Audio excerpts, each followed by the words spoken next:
Thank you all so much again for watching. I really hope you enjoyed this, and until next time. What was that? Hey creeps, it's Cameron, and welcome to Library Macabre, where I talk about books, movies, writing, and all things spooky. Today I have for you my very first reading vlog. I just recently got this book in the mail from Kandisha Press. This is Graveyard Smash, Women of Horror Anthology Volume 2. For those who don't know, February is Women of Horror Month, so I thought what better way to celebrate than go through this anthology and vlog as I read, just telling you my thoughts as I go from story to story. I thought it would be something fresh, something new, and if you're into it, I might do more videos like this in the future. But before we begin, if you're new here and you like horror, then you can subscribe for weekly videos all about horror books, horror movies. Also, if you enjoy this video, don't forget to give it a like down below in the graveyard, and without further ado, let's get into the video.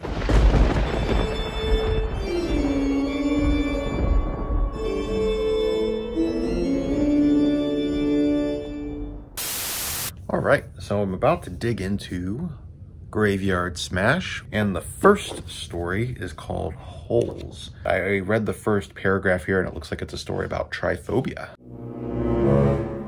I won't say I have tryphobia because it doesn't really send me into a hysteria or anything. It just makes me go, ew. But I'm excited to dig in, so I will update you guys and let you know what I thought. All right, I just finished reading Holes by R.A. Busby. Like I said, this is a story about a woman who suffers from tryphobia, and then an epidemic hits. And I don't know if this was written before COVID or after, but it definitely gave me all of those vibes. So when the epidemic first hits, she gets very paranoid about the holes in her body, her pores, and the whole story kind of just escalates into this cacophony of paranoia. It was just chilling and a great way to start out this anthology.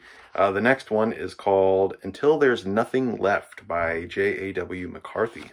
All right, I just finished the second story. I am definitely going to have to read more of J.A.W. McCarthy's work because, wow. That's one thing I love about anthologies is getting to find authors that I may not have ever had the opportunity of reading before because I wouldn't have heard of them, and finding authors who totally fit my style, because this story is exactly what I love. This is melancholic horror. Hit me in the feels. This story is about a girl who is able to resurrect people from the dead, but everybody she brings back can't stay on Earth for too long before the knowledge of their new existence really settles in which case they literally start to unravel themselves. I can't stand ambiguity in a lot of books because usually the ambiguity is covering up the fact that there's nothing there. When ambiguity works is when there's so much there and everything is there for you to unpack, but it withholds it.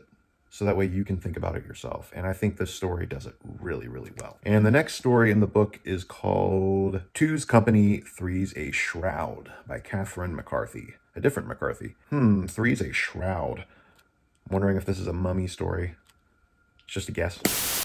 It's not a mummy story. I was wrong about that, but it is about the dead. It takes place a little ways in the future. Basically, there is no more room in the earth for the dead, so they have started burying their dead on top of other existing graves. So it takes place in the afterlife, and it's basically about these two dead characters, one buried on top of the other. One was buried back in like 1933. The other one is buried recently. So they're dead underground, but they're still able to talk to each other, and there's lots of bickering and getting on each other's nerves, but they form this friendship, and it was really cute, and I liked it. It had a lot of dark humor, very much like Tales from the Crypt. Tales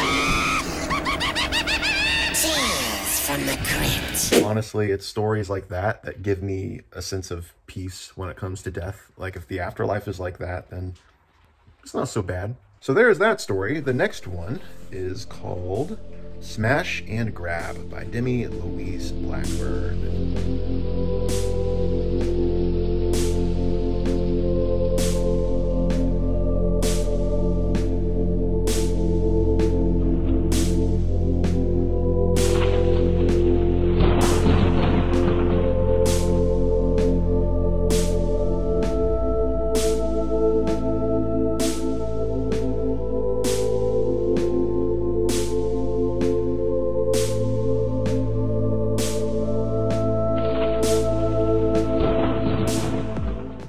Got the windows open, got my book, got my coffee, ready to read.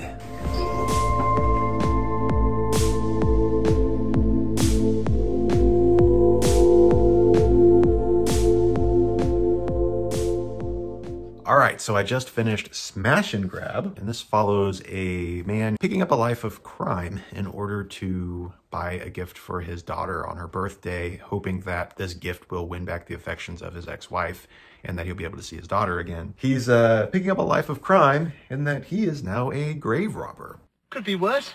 How? He definitely feels very weird and awkward about this, but he's willing to do anything to win back his ex-wife's approval and to be able to see his daughter again.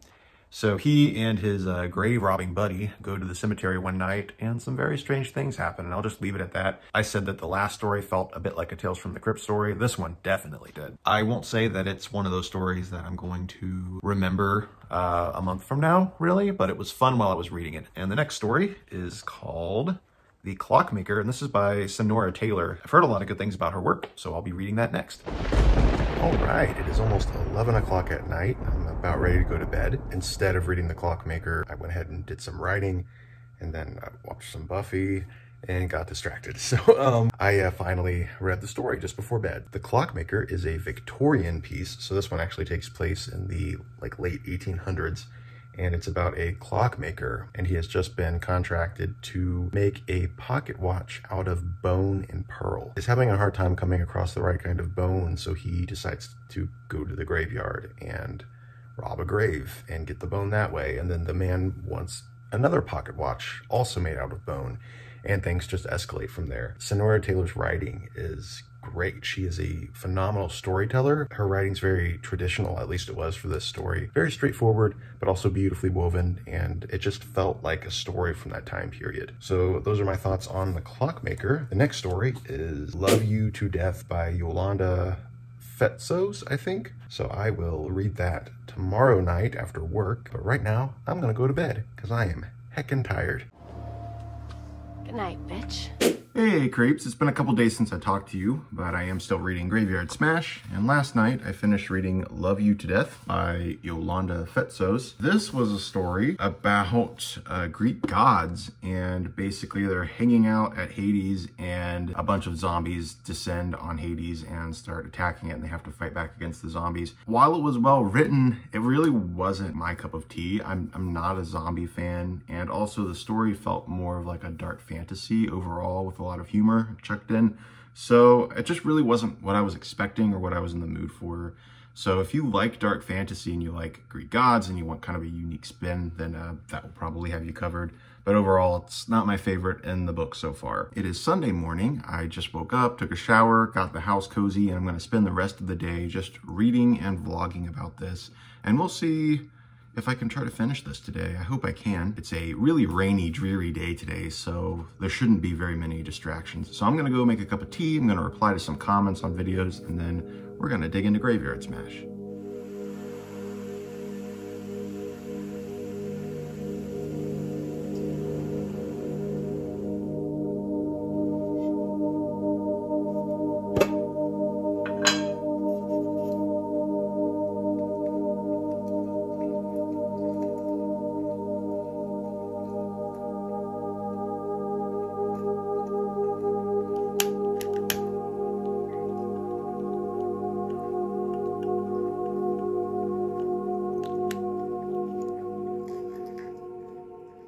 All right, so that was a short one. I just finished reading Waiting at the Dance by Donna Fox. This was a story about a girl who is trying to find a date for her widowed mom. Her neighbor comes over to tell her mom about the widow's dance, and the two start attending this dance every night, and soon the mom is staying out really late, and the daughter doesn't really know how. She's like, here I am, a young person at home, and my mom is the one that's out all night dancing. Well, it turns out there is something wrong with the widow's dance. It is possibly in a graveyard, and the mom is possibly dancing with dead people.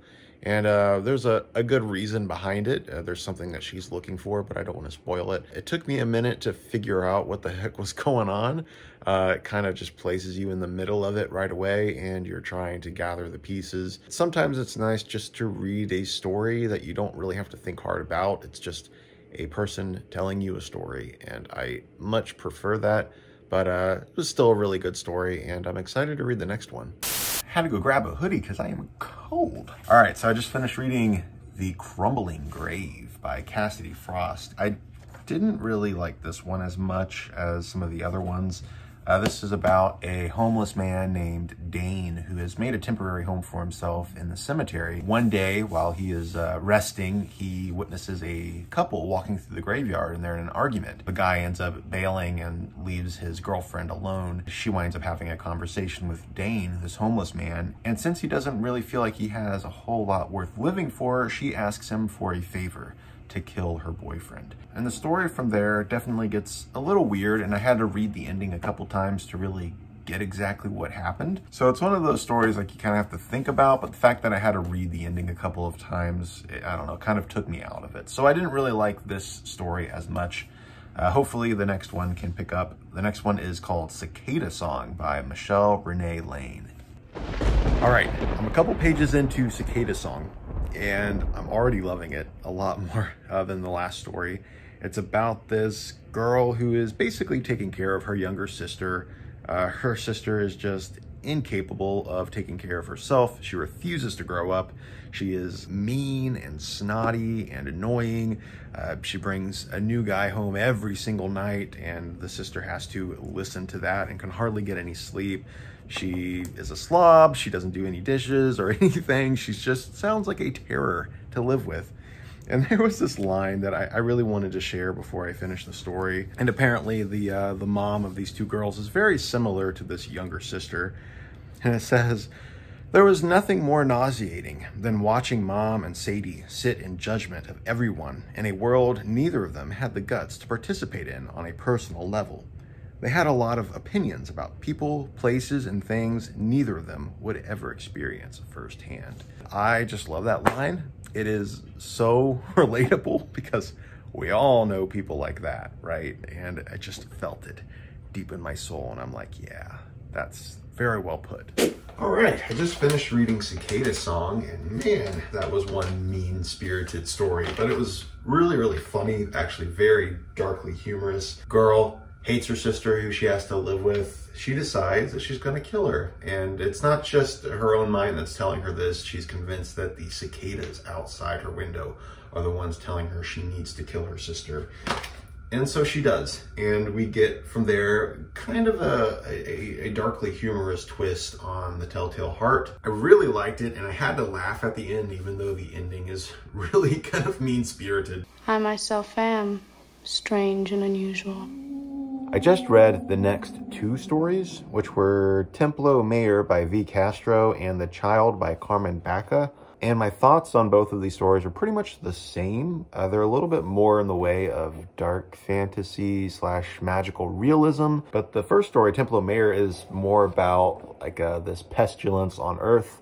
And this girl is trying to bring back this goddess of some kind in order to bring about the second wave of this apocalypse, I guess you could say. And then the story after that, The Child, was about this family of women who are descended from Aztecs, and it was more about their lives overall than it was a distinct story. There really wasn't a whole lot of plot there. I think people who are really into magical realism and apocalypse stories would like these two. I am into magical realism, but only when I know that I'm going to be reading a magical realism kind of story. In this case, I was hoping I would just get a lot of horror. But the next story is called The Roll of the Dice, and it's by Beverly Lee, who I follow on Instagram and Twitter. She is awesome, and I've been wanting to read some of her work for the longest time. She actually just put out a book a few months ago that I would really like to read. So I'm really excited to read this because I've been dying to read some of her work.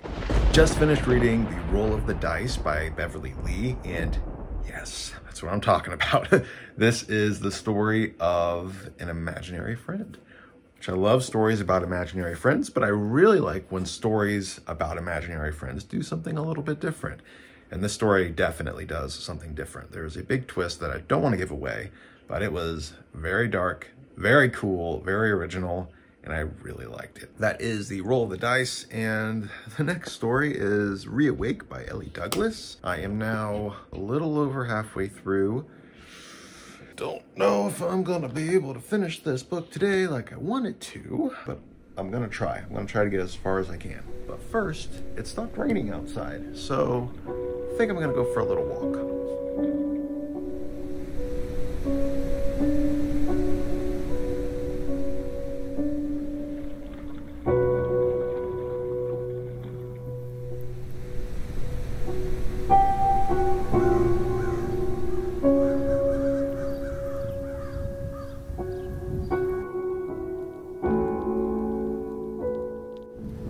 feels like a spooky fall day out right now, and I love it.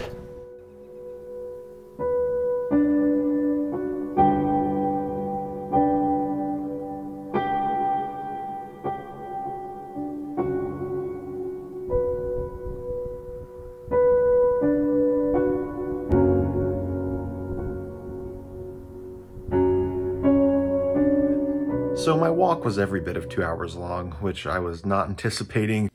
I was only gone for a minute. I love walks. There's nothing that I love more than going on a long walk when it is cloudy and spooky out. And today was just perfect. So, I guess I should probably get back to reading. So I'm gonna break into the next story of Graveyard Smash, and I'll let you guys know what I think. It's been a while again. I'm sorry. It's been a really busy week. I've had work, but I have been reading Graveyard Smash on lunch breaks and whatnot. So I have been able to read 4 stories. So I read Reawake by Ellie Douglas, Graveyard of the Lost by Tracy Fahey, The Snow Woman by Susan Macaulay, and Night of the Jinn by Senia Murray. I'm sorry if I pronounced anyone's names wrong. And since it's been a few days since I've read a couple of these stories, you can see which ones have made a lasting impression on me. And the first story, Reawake by Ellie Douglas, I don't remember. It's been 3 days since I've read it, and I don't remember it. So let that be my review. I don't really remember liking it when I read it. It was just fine. I actually remember there being a lot of typos, which there aren't in the rest of the book. The rest of the book is really well edited, but that story seemed to have quite a few typos that stood out to me. That's the only thing that I remember about it. As for Graveyard of the Lost, I really, really liked this one. This one takes place in Ireland, and it's on the moors, and it's foggy and spooky. There's like this guy who's trying to find this graveyard of the lost, which supposedly has been pulled out to sea because legend goes that there was a mermaid who fell in love with somebody years and years ago. She died on land, she was buried on land, and her father in the sea was so angry and wanted to have her with him in death that he pulled her grave out into the water. So now this guy is trying to find this this underwater graveyard, and he does, and it was really cool, very atmospheric, very spooky. I loved it. And The Snow Woman is a mummy story, which I was so excited to see. I love mummy stories. You know, I predicted earlier that that one story was going to be a mummy story, and it wasn't.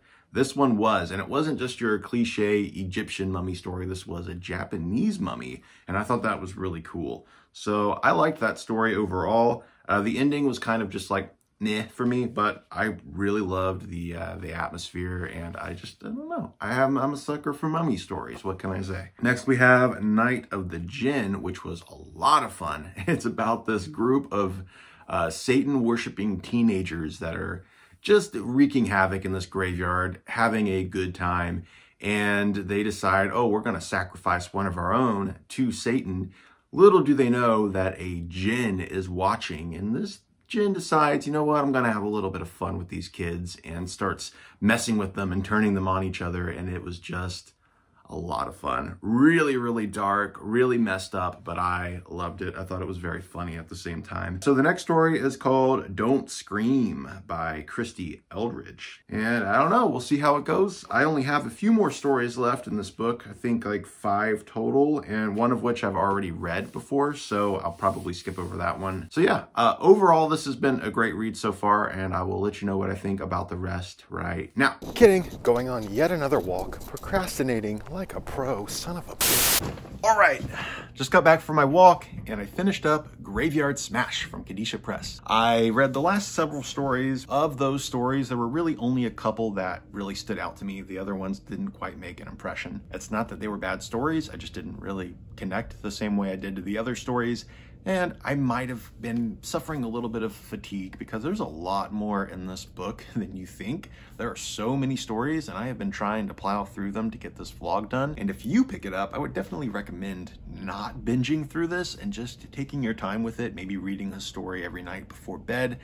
Don't try to plow through it like I did. Of those last several stories, I really liked 30 Questions by Dawn DeBrawl. This is about a girl who's trying to figure out who killed her cousin in a hit-and-run accident. The Chimes at Midnight was also really good. It was about a woman who comes back from the dead one night to warn the wife of her ex-husband of something very sinister going on. And the other story that I really enjoy is The Invitation by Janine Pipe, who is a really good friend of mine. She's actually the reason why I found out about this anthology in the first place, and I wanted to pick it up to support her and to read her story. So I actually read that months ago. It's funny, she's actually this very bright, bubbly person, and yet her stories are always just blood-soaked and gory. But the invitation really isn't that bloody and gory. It actually reminded me of Buffy, which, I mean, if you've watched this far, it's pretty clear. I'm a Buffy fan. Even after all of the Joss Whedon stuff that's gone down, I still love Buffy as its own thing. I just think it's the best show ever, and I've always loved it ever since I was a kid.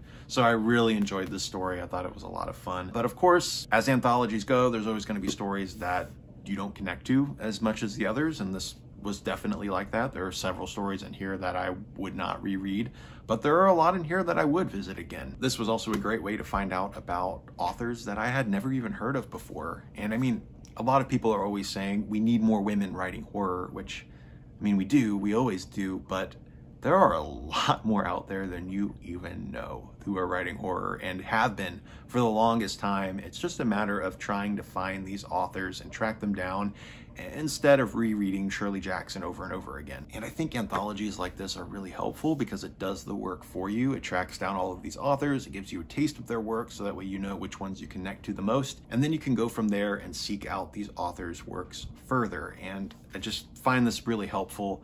Loved it overall. I would say it's a solid 4-star read, and I am really grateful to Kandisha Press for sending me a copy for review. Please let me know what you thought about this vlog style review. I don't know if anybody's going to be watching, especially this far, but if you have, thank you so much. I really, really appreciate it. Please let me know down below what you thought. Let me know if you want to see more videos like this, because if you do, I will definitely make more, because I have lots of other ideas for reading vlogs.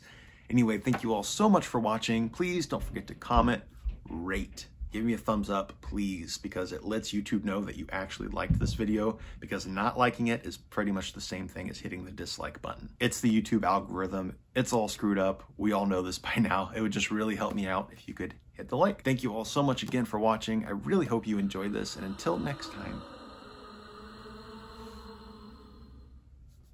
What was that? Am I hearing things?